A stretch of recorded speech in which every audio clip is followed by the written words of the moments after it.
The Germans were still like we shall sacrifice ourselves for the future.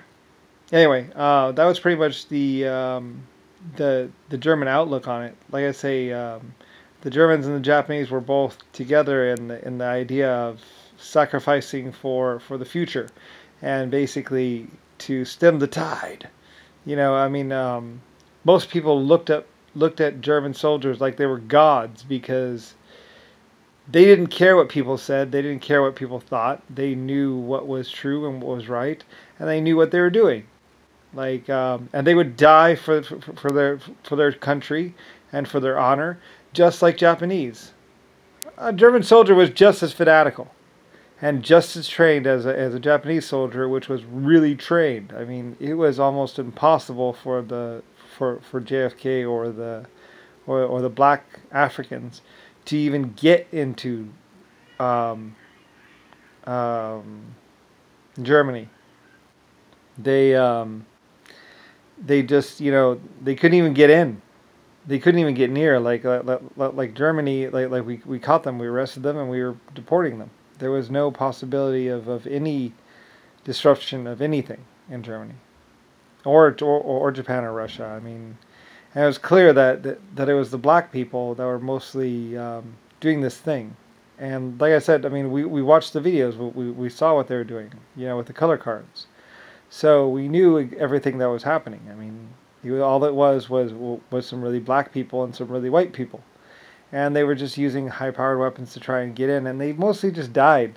And mostly they were trying to pay mercenaries to get in there. And they really couldn't do all that much. Like I said, it took them 150 years or more. And by then it had gotten so spread out that, mostly they were attacking the DP camps. And they got a foothold in some of the DP camps a little bit. And mostly it was the food poisoning that really weakened the whole world. Like I said, everyone was dying.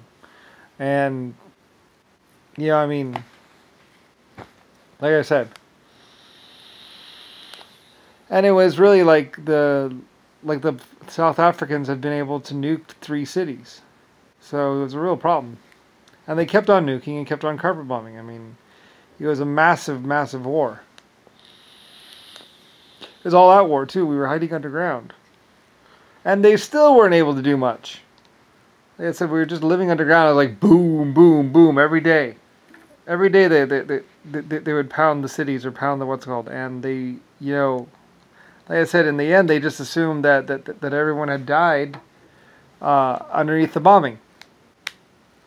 But because we had such deep minds, they were pounding Korea just every day, boom, boom, boom, boom, and they really couldn't penetrate the ground. They couldn't really do much, and it was way too big of an area. I mean, they were trying to basically carpet bomb everyone, and so it was really clear who was carpet bombing too. I mean, they saw the planes flying overhead every single day, so those people were going to die regardless. Anyway, yeah, and realistically, it was just, everyone knew it was the South Africans and some really white people that were attacking, and, and mostly they were killed. It was more the slow thing that actually got the Germans, and they really didn't get the Germans so much because the Germans just left the country, and actually just evacuated the country. By the time they got in, we had all the civilians evacuated to America. So,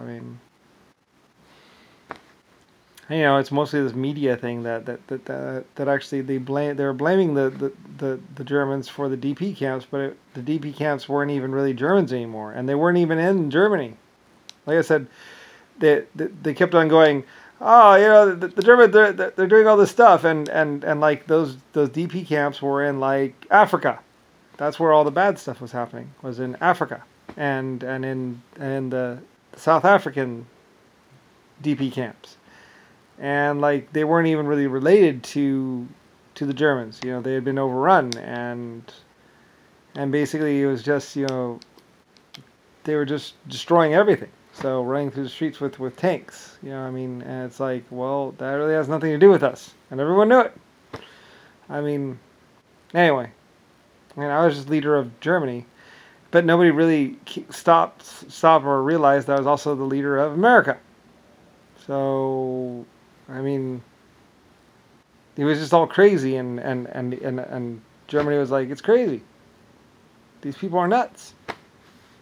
You know, it's just a bunch of really white people, really black people, and they're just running around using guns. And we kept killing them. So, anyway. And it was more like, stop killing us when we try to get through your defenses. Like, well, you're going to kill us. So, I mean, it just made the black people look even worse. And the really white people look even worse. I mean, it was just clearly, you know, an abuse of free will, like they say. So, I mean, and then later on they were trying to put them up on charges, but charges for... It's like someone capturing you and then charging you for killing them. It's like, you captured us. How can we have killed you? But we had been killing them for quite some time, though. Anyway, it was just this ridiculous thing, and they're blaming me as the German leader, but I was also the leader of America, so it didn't really make sense. You know, it was just a ridiculous argument. And they were trying to use the court system to do this. And it was just Nixon, JFK, that was doing that was doing this bullshit investigation and bullshit thing. And they just had fabricated evidence. And everyone knew it was fabricated. Like, everyone knew who there was the pure whites and pure blacks that had destroyed those bases. And everyone knew, and they posed for all these pictures, and it was like, that's just the evidence on your DP camps that you guys run, and you're just blaming Germany and blaming the leader of Germany, except the leader of Germany is also the leader of America. And it was just the places where they had managed to kill a bunch of people. And it was just ridiculous. It's like, and besides, I'm more than just your leader, I'm your creator as well. And so, I mean, yeah. So anyway, it was just a ridiculous thing. You know, the only evidence they had was the evidence against themselves, which we had already had for quite some time. So, yeah, I mean, and I had actually paid for that evidence myself. You know, it's like the owner of a company or the mayor of a town saying, "How dare you, America?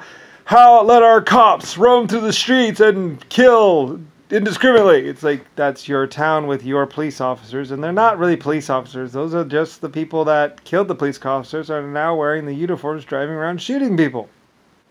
How's that on me? How dare you? It's like, it was just ridiculous. Everyone knew it was.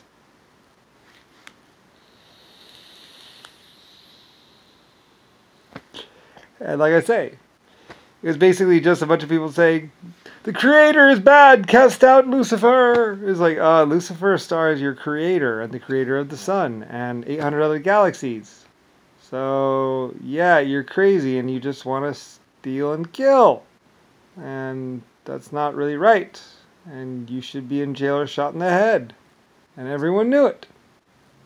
So, it was just a fabricated evidence, and I was exonerated, and basically, you know, I mean, it was just stupid.